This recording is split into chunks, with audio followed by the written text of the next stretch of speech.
नया हाई लगाने के बाद बाजार में ऊपरी स्तरों से थोड़ा सा दबाव। इंडिया विक्स करीब 5% ऊपर। हालांकि एचडीएफसी बैंक की अगुवाई में बैंक निफ्टी ऊपर, मिड कैप इंडेक्स भी रिकॉर्ड ऊंचाई पर। डिवीज लैब और ग्लेनमार्क फार्मा के नतीजों से पूरे फार्मा सेक्टर में रौनक। मजबूत गाइडेंस के बाद ग्लेनमार्क फार्मा 7% ऊपर। इधर उम्मीद से बेहतर नतीजों से डिवीज लैब पर ब्रोकरेज हुए बुलिश। जेफरीज ने दिया 4500 का टारगेट, शेयर 4% ऊपर। अदानी पोर्ट की सेंसेक्स में एंट्री से शेयर लाइफ टाइम हाई पर। इधर विप्रो बाहर होने से लुढ़का करीब 2% नीचे। इरेडा के नतीजों और दमदार कमेंट्री से शेयर 4% ऊपर। FY30 तक 3.5 लाख करोड़ लोन बुक का लक्ष्य। अशोक लीलैंड भी रिजल्ट के बाद 3% उछला। चौथी तिमाही में अच्छे नतीजों के बाद बॉश का शेयर लाइफ टाइम हाई पर। साल दर साल मुनाफा 42% बढ़ा। लगातार दूसरी तिमाही में 13% से ज्यादा मार्जिन में भी मार्केट खुश।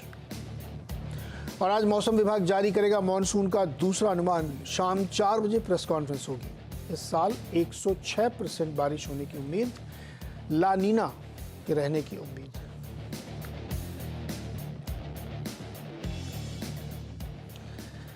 एक बार फिर से स्वागत है आपका ट्रेडर्स हॉटलाइन में। और इस वक्त मार्केट एक ठीक ठाक मूव पे है। 25-30 पॉइंट निफ्टी ऊपर है, लेकिन मिड कैप में आप नजर रखिए 350 पॉइंट की मजबूत रैली वहाँ पे बनती हुई दिख रही है। सरवेन जी आज आपके सवालों का जवाब देंगे। सरवेन जी नमस्कार। न्यू हाई पे मार्केट खड़ा है, क्या राय बन रही है आपकी? बहुत बहुत नमस्कार नीरज जी।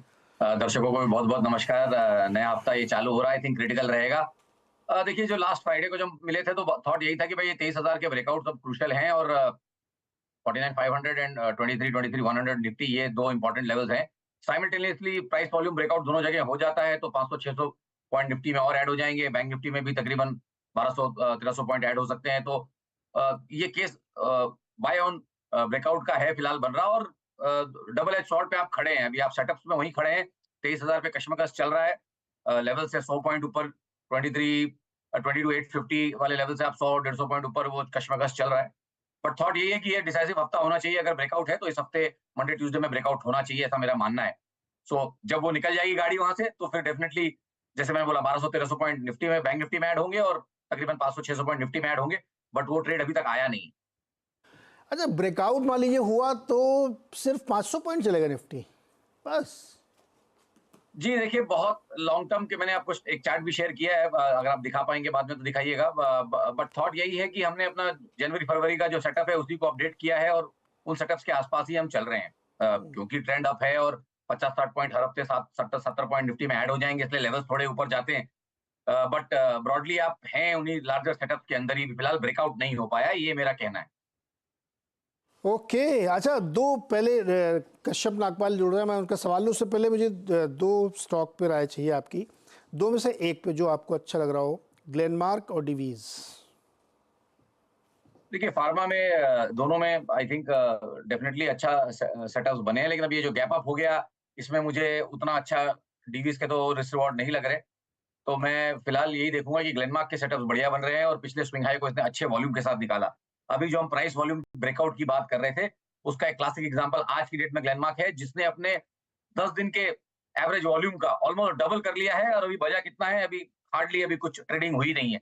मुश्किल से आपको दिख रहा है कि 1-1.5 घंटे की ट्रेडिंग हुई है और उसमें आपने 2 गुना वॉल्यूम कर लिया है अपने पिछले 10 दिन के एवरेज का। ये एक प्राइस वॉल्यूम लेड ब्रेकआउट यहाँ क्लियरली लग रहा है, दिख रहा है।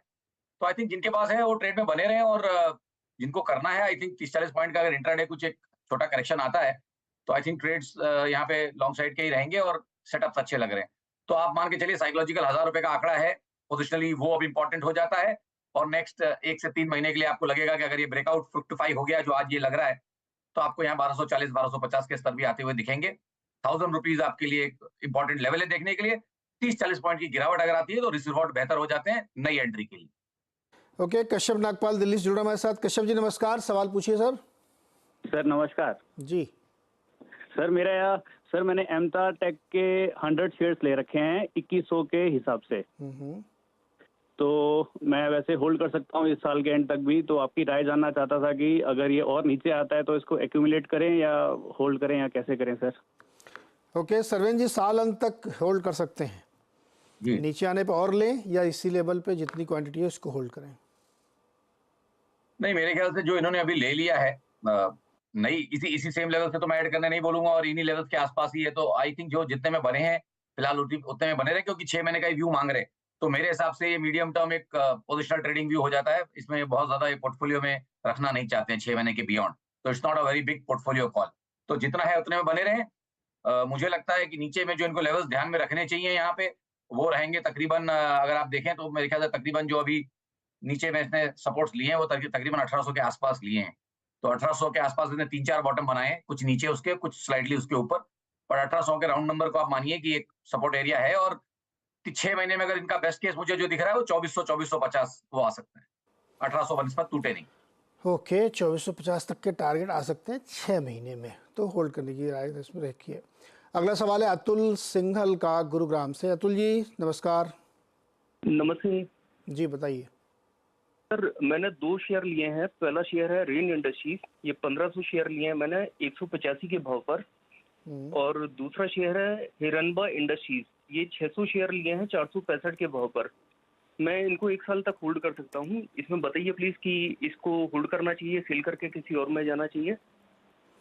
ओके सरवेन जी, रेन इंडस्ट्रीज पहले देखिए। जी देखिए, रेन इंडस्ट्रीज में डेटा है जहाँ पे मैं इनको 12-18 महीने प्लस का बता पाऊँ। दोनों स्टॉक्स में सबसे ठीक ठाक जो डेटा की जो वॉल्यूम है वो इसमें यहाँ है, काफी सालों का डेटा है, और काफी सालों के सेटअप्स यहाँ दिख रहे हैं। तो इनके लिए रेन इंडस्ट्रीज में गुड न्यूज ये है कि देखिए, आप इसको जाके देखिए पीछे 2022 से। तो 2022 से अगर आप इसको देखेंगे तो बहुत ज्यादा 140 के नीचे जाके बंद नहीं किया। तो 2 साल से उन लेवल्स को होल्ड कर रहा है, वहां से आप देख रहे हैं कि तकरीबन 15-20% ऊपर आ गया है। तो going by technical parlance also किसी अच्छे लेवल से आप 20% ऊपर आए तो मानेंगे कि भाई ट्रेंड अप है, लॉन्ग टर्म भी ट्रेंड अप है। ओवरऑल एक बढ़िया कंसोलिडेशन इसमें हो चुका है। 260 270 वाली चीज आपको नीचे में 140 जाके आई, तो विच मींस 50% के अराउंड करेक्शन आ चुका है और उसको पचा चुका है। तो नेक्स्ट ब्रेकआउट आइडियली चांसेस है कि ऊपर का ही आएगा। मेरे ख्याल से ट्रेड में बने रहे 12-18 महीने प्लस के हिसाब से 140 150 के लेवल्स इंपॉर्टेंट रहेंगे यहाँ से। जैसे मैंने बोला, नीचे के लिए नीचे के स्तर वहां इनको वॉच करना है। ऊपर में मुझे लगता है कि इसके हाईज जो है वो चैलेंज होंगे। तो जो इमीडिएट हाईज है, ऑल टाइम हाई की बात नहीं कर रहा हूँ, 2021 का जो हाई था इसका तकरीबन 270 का, वो चैलेंज होगा, ऐसा मेरा मानना है 12-18 महीने में। तो ट्रेड में बने रहे यहाँ पे। और ठीक दूसरी है। बात रही हिरनबा की, वहां डेटा उतना कम है कि मैं उनको लंबे अवधि के सेटअप्स नहीं दे पाऊंगा। शॉर्ट टर्म में मुझे भी लगता है, बट लेकिन यहाँ पे कि एक डबल बॉटम जैसी सिनेरियो अराउंड 280 के आसपास बना है। तो आई थिंक उन लेवल्स पे ध्यान रखें। यहाँ पे मेरे पास 12 महीने का व्यू नहीं है। तो इसमें क्या करना है, मतलब निकल जाए क्या? नहीं, फिलहाल बने रहे, लेकिन मेरे हिसाब से मुझे बहुत ज्यादा 380 390 के ऊपर लग नहीं रहा है। तो उछालों में निकलने की या प्रॉफिट बुक करने की या दोबारा राय लेने की यहाँ पे इनको मैं राय दूंगा। फिलहाल मेरे पास बहुत स्ट्रॉन्ग यहाँ पे व्यू नहीं है। जुबिलेंट फूडवर्क्स में क्या आपकी राय बन रही है? स्टॉक 4% ऊपर है, आज 477 रुपये पहुंच गया है फ्यूचर्स में। देखिए, यहाँ पे आप देखिए डेफिनेटली मोमेंटम तो बना हुआ है, और थॉट यही रहेगा यहाँ पे कि भाई आप ट्रेड में हैं तो बने रहें, और टाइम दें इसको। अभी अपने 10-200 दिन के एवरेज के जस्ट नीचे चल रहा है। मैं तो राउंड नंबर ले लूंगा, 500 का ज्यादा बेटर रहेगा। 490 के आसपास एवरेज है, 500 रुपए पे आपका एक साइकोलॉजिकल राउंड नंबर है। 500 के ऊपर ब्रेकआउट होगा तो फ्रेश मोमेंटम और ऐड होगा। अन्यथा मुझे लगता है 490 500 शॉर्ट टर्म टारगेट जो है वो उसके मीट हो चुके हैं। ओके, ये राय बन रही। एक और जो एग्रो केमिकल से जुड़ी कंपनी है यूपीएल, आज ऊपर है 2.5-3%। क्या इस पे नजरिया बन रहा है? देखिए, थॉट यहाँ पे भी यही है कि 2021 के बाद से अगर आप इसको देखेंगे तो बड़ी गिरावट, एक बड़ा करेक्शन जो यहाँ पे है, तकरीबन स्टॉक तकरीबन आधा हुआ था और आधे तक जाके आया है। तो 50% करेक्शन यहाँ हो चुका है 2-2.5 साल में। तो मैं भी थॉट काफी ओवर सोल्ड है। तो मैं यहाँ पे नई रैली तो नहीं बोलूँ, तो भी अगर एक अच्छा बाउंस खेलना चाहें यहाँ पे, तो आई थिंक 630 640 के टारगेट्स यहाँ पे नेक्स्ट 6-9 महीने में मेरे हिसाब से आने चाहिए। और नीचे में जो हमने लोज रखे तकरीबन 460 के आसपास, आई थिंक उन लोज को आपको अब इंपॉर्टेंट मानना पड़ेगा। वो लोज चैलेंज नहीं होंगे तो ऊपर आपको 630 640 आता हुआ दिखेगा। ओके, 630 640 आ सकता है। काफ़ी ओवरसोल्ड टेरिटरी में है यूपीएल। सरवेन जी रुकिएगा जरा, एक मैनेजमेंट से बातचीत करते हैं। और डीबी कॉप दैनिक भास्कर के नाम से अखबार और डिजिटल मीडिया, एक रेडियो सर्विसेज भी है। कंपनी ने चौथी तिमाही में जो नतीजे पेश किए वो बहुत ही बढ़िया थे। चौथी तिमाही में आमदनी में 16% का उछाल आया है। मार्जिन सिग्निफिकेंटली इम्प्रूव हुए हैं और अलग अलग सेगमेंट जहां से एड रेवेन्यू आता है उसमें बहुत तेज़ उछाल देखने को मिली है। कैसा आउटलुक और नंबर कहां से बढ़िया निकल के आ रहे हैं, इस पर बातचीत करेंगे कंपनी के प्रमोटर डायरेक्टर गिरीश अग्रवाल से। गिरीश जी, बहुत बहुत स्वागत है आपका CNBC आवाज़ पर। कैसे हैं सर आप? बहुत बढ़िया, आप कैसे हैं? एकदम फर्स्ट क्लास सर। नंबर तो बहुत अच्छे हैं, साल दर साल हम लोग देख रहे हैं तो 13% रेवेन्यू बढ़ाया आपने और एबिटा में लगभग 100% की ग्रोथ, पर मार्जिन भी आपका मतलब 10% बढ़ा लिया आपने। नंबर हमें एक्सप्लेन करिए पहले ये। तो ये क्वार्टर ऑन क्वार्टर नहीं देखना चाहिए क्या? आपके थर्ड फोर्थ क्वार्टर के बीच में थोड़ा सा डल से है। देखिए, थर्ड क्वार्टर होता है दिवाली का क्वार्टर, तो वो किसी भी न्यूज़पेपर के लिए, मीडिया ऑर्गेनाइजेशन हाईएस्ट क्वार्टर होता है, किसी का और दूसरी कंपनी के लिए भी। तो इसलिए थर्ड से फोर्थ को कंपेयर नहीं कर सकते हैं। लेकिन अगर अपन पिछले साल से इस साल को देखें तो लगभग 11 क्वार्टर से लगातार हमारी टीम अच्छी खासी ग्रोथ शो कर रही है, जो क्लियरली दर्शाता है कि बाजार में बहुत पोटेंशियल है, बाजार में गुंजाइश है। और जो एक बीच में मिथ बन गई थी कि न्यूज़पेपर्स पे शायद लोग शिफ्ट हो रहे हैं डिजिटल वगैरह, उसको पूरी तरह से ध्वस्त कर दिया गया। सर अच्छा एक मिनट, पेपर बिकने की ग्रोथ कितनी है ये बताइए सर। पेपर बिकने में लगभग हमने मेंटेन किया, नंबर 41 लाख पे हैं। तो वहां पे हमको लगता है कि इस साल चूंकि न्यूज़प्रिंट के प्राइसेस कम हो गए हैं, हम 60,000 के पर टन न्यूज़प्रिंट पे थे लास्ट ईयर, तो इस साल अब ये लगभग 49,000 पे आ गया है पर टन। तो ये साल है, मुझे लगता है सारे न्यूज़पेपर हिंदुस्तान में जोर लगाएंगे कि उनकी सर्कुलेशन कॉपियां और कैसे बढ़े। बट इसमें ग्रोथ तो मैं ख्याल सर 1-2% ही है ना न्यूज़पेपर में। हाँ, तो अभी प्रयास रहेगा कि इस साल फोकस न्यूज़पेपर पे भी किया जाए, क्योंकि रॉ मटेरियल कॉस्ट हमारे साथ है। अब ये बताइए सर, ये 10% जो मार्जिन एकदम से जंप हुआ है, इसके पीछे क्या क्या कारण थे? कहाँ पे मतलब कॉस्ट कटिंग वगैरह कुछ की है क्या? दो ही बड़े कारण है। न्यूज़प्रिंट प्राइसेस 60,000 से उतर के अगर 49 पे आ गई तो पूरी की पूरी बॉटम लाइन में सेविंग है, और साथ के साथ जो एडवर्टाइजिंग है उसमें इम्प्रूवमेंट आ गया। इसमें देखिए, किसी भी धंधे में कोई रॉकेट साइंस नहीं होती है। हर धंधे में इनपुट कॉस्ट और आउटपुट कॉस्ट दो ही चीजें होती हैं। तो अगर इनपुट कॉस्ट कम होगी और आउटपुट मार्जिन बढ़ेगा तो ओवरऑल मार्जिन बढ़ ही जाएगा। भाई, अच्छे समय में हमने तो 33% का मार्जिन देखा हुआ है। वो आएगा अभी, अच्छा समय तो आ चुका है सर, अच्छे दिन तो चल ही रहे हैं। अब बिल्कुल 33% का मार्जिन आएगा अगले क्वार्टर में, जब एजुकेशन इंस्टीट्यूशन खुल जाएंगे रेवेन्यू बढ़ेगा, है ना? पूरी टीम प्रयासरत है उसी लिए कि हमको हमारे ऑल टाइम हाई रिकॉर्ड्स पे जाना है। अच्छा एक चीज़ सर अभी समझाओ मेरे को आप। ऑटोमोबाइल में जो आपकी रेवेन्यू ग्रोथ है वो बहुत बड़ी है, 47% हाईएस्ट। रियल एस्टेट में 20, FMCG 20-25, ज्वेलरी 25-26, लेकिन एजुकेशनल इंस्टीट्यूशंस कम थे। ऑब्वियसली इस समय एडमिशन हो नहीं रहे होंगे, तो जब वो इस समय जब मतलब Q1 में आगे होते हुए दिखेंगे तो फिर गाड़ियाँ कम बिकेंगी क्योंकि कोई फेस्टिवल ही नहीं है।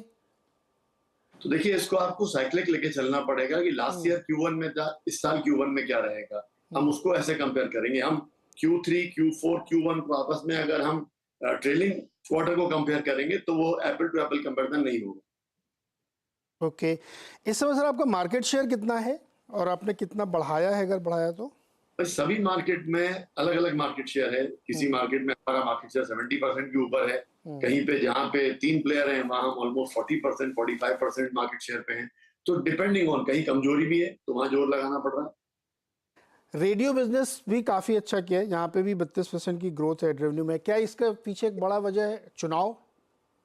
हाँ, चुनाव, देखिए चुनाव को आप जुड़ता नहीं सकते। चुनाव के दो एडवांटेज हुए हैं। एक तो सरकारी एडवर्टाइजिंग फॉर चुनाव, गवर्नमेंट की एडवर्टाइजिंग, पॉलिटिकल एडवर्टाइजिंग, और दूसरा एक बड़ा था कि सरकार ने पिछले साल 1.5 साल में मध्य प्रदेश, राजस्थान, छत्तीसगढ़ में, गुजरात में जो इलेक्शन हुए उसके लिए सरकारों ने पब्लिक को बहुत फ्रीबीज बांटे, तो उससे डिस्पोजेबल इनकम बढ़ गई। तो आदमी ने जाके बाजार में गाड़ियां खरीदी, घर खरीदे, कपड़े खरीदे, तो उसकी एडवर्टाइजिंग भी बढ़ गई। तो वो भी एक कंसिडर करके चलना पड़ेगा अगले साल के लिए। गवर्नमेंट एड रेवेन्यू 36% बढ़ा। सर आप तो हमेशा कहते थे गवर्नमेंट पे बहुत ज्यादा मुझे फोकस ही नहीं है। तो देखिए, बगैर फोकस के अच्छा काम हो रहा है तो वेरी नाइस जब बिना मेहनत किए मिल रहा है तो फिर क्या दिक्कत। अच्छा अभी वापस अपने उस वाले पे आते हैं, डिजिटल में क्या हालचाल है सर? डिजिटल में बहुत बढ़िया काम चल रहा है। हमने उत्तर प्रदेश में काम शुरू किया, क्योंकि बड़ा मार्केट है, वहां पे काम कर रहे हैं, और हमारे मार्केट में डिजिटल में बहुत अच्छा प्रतिसाद मिल रहा है। कंज्यूमर खुश है। हमारा ऐप का 15 मिलियन का नंबर मेंटेन हो रहा है, जबकि मैं देखता हूँ बाकी सब जगह पे नंबर डाउन है। हमारे केस में वो मेंटेन हो रहा है, टाइम बना हुआ है, तो काफी काम चल रहा है और मुझे लगता है अभी इलेक्शन का एडवांटेज बहुत बड़ा मिल रहा है, तो डिजिटल बिल्कुल सही लाइन पे जा रहा है। तो उसमें और बहुत ज़्यादा इन्वेस्टमेंट कर, कितना इन्वेस्टमेंट किया आपने अभी पिछले FY24 में? देखिए डिजिटल में कोई बड़ा इन्वेस्टमेंट की जरूरत नहीं होती है। डिजिटल में अगर आप ईमानदारी से कंटेंट पे काम करें और आपकी टेक्नोलॉजी अच्छी हो तो कंज्यूमर आपको देखता है। हाँ, अगर आप फालतू पब्लिसिटी में पैसा खर्च करते रहे उसमें तो जैसे बोलते हैं ना, फोकट में आप लोगों को ले जाके एक्वायर करें, फिर वो छूट के चला जाए, फिर एक्वायर करें, तो उसमें पैसा खर्च होता है। अगर वो नहीं करना है आपको तो ज्यादा खर्चा है नहीं। तो वैल्यू लॉकिंग तो करेंगे सर आप, कि अभी भी कह रहे हैं कि आप पिछली बार की तरह नहीं अभी नहीं करूंगा, अब तो करना पड़ेगा आपको सर? नहीं, हम कर रहे हैं। हमारे इन्वेस्टर्स हमारे बोर्ड को हम पूरी जानकारी दे रहे हैं और धीरे धीरे जो इंफॉर्मेशन दी जा सके जिससे कि हमारी ग्रोथ में कोई किसी कॉम्पिटिटिव एडवांटेज नहीं मिले, वो हम सारी इंफॉर्मेशन दे रहे हैं। तो हमें भी दीजिए ना थोड़ी सी अपने इन्वेस्टर को। मैं आपसे बता रहा हूँ, उत्तर प्रदेश हमने चालू किया है। नहीं, ये नहीं, पोटेंशियल रेवेन्यू कितना बन सकता है या बन रहा है, मैं उधर इंटरेस्ट ज़्यादा है मेरा। देखिए पोटेंशियल रेवेन्यू तो तभी बनेगा, सिंपल रूल है। हमारे पास लीडर होगा, कंज्यूमर होगा और वो अपना पूरा टाइम हमारे को देगा, तो हम जाके उससे बोल सकते हैं कि यार इसके हमें पैसे दे दो आप। तो अभी तो तैयारी करिए ना, अभी तैयारी हुई नहीं, बारात घर आई नहीं और हमने पहले से डिसाइड कर लिया कि हमें कितना पैसा चाहिए। अरे सर तैयारी आप कितने 2-3-4 साल से तैयारी कर रहे हैं सर आप बारात बुला लीजिए, अब इतना लंबा तो सर देखिए किसी भी धंधे में टाइम लगता है और अगर ओवरनाइट काम हो जाता तो माफ करिए आप मेरे सवाल पूछते नहीं, क्योंकि बाजार में 100 लोग ये काम करते हैं। अच्छा, कितना समय लगेगा, मतलब और कितना भी आप इसको पोटेंशियल में रियलाइज करने में टाइम लेंगे? कितना समय मांगने वाली। एक ही चीज मैं आपको कहना चाहूंगा, आपके सभी दर्शकों को, हमारे इन्वेस्टर्स को, कि कंपनी बिल्कुल राइट डायरेक्शन में जा रही है, इसलिए आपको ओवरऑल प्रॉफिट भी दिख रहा है। तो अगर हम कोई वहां पे बहुत लंबा चौड़ा घाटा खा रहे होते प्रॉफिट कम हो जाता, तो ऐसा बिल्कुल नहीं हो रहा है, बिल्कुल बढ़िया चल रहा है, सारे एक्सपेरिमेंट काम हो रहे। इन्वेस्टमेंट अब आप बहुत ज्यादा नहीं करने के मूड में, ऐसा मुझे लगता है। नहीं, ऐसा देखिए, इन्वेस्टमेंट की जो जरूरत है वो करना हमारा धर्म है, कर्तव्य है, लेकिन फालतू में सिर्फ लोगों को दिखाने के लिए हम इसको एक्वायर कर लें, उसको कर लें, वो जरूरत नहीं। कॉशियस हो गए सर आप थोड़ा सा, है ना सर? गिरीश सर थोड़ा सावधान हो गए। नहीं बिल्कुल, देखिए हम व्यापारी लोग हैं, व्यापारी सावधान होके चलता ही नहीं। व्यापारी का तो मूल मंत्र है कि हमको तो रिस्क लेनी है, तो हम तो रिस्क ले रहे हैं। ओके, अच्छा, परफेक्ट सर। एक लास्ट क्वेश्चन, न्यूज प्रिंट वाले दाम अभी भी कम होने की ट्रेजेक्टरी में है क्या, या अब बॉटम आउट हो रहा है? हमको लगता है कि करीबन 3 से 4% ये दाम अगले क्वार्टर में कम होंगे और उसके बाद देखना पड़ेगा, क्योंकि कमोडिटी बिजनेस है, कहाँ ऊपर नीचे होता है पता नहीं, लेकिन 3 से 4% अगले क्वार्टर में कम होंगे।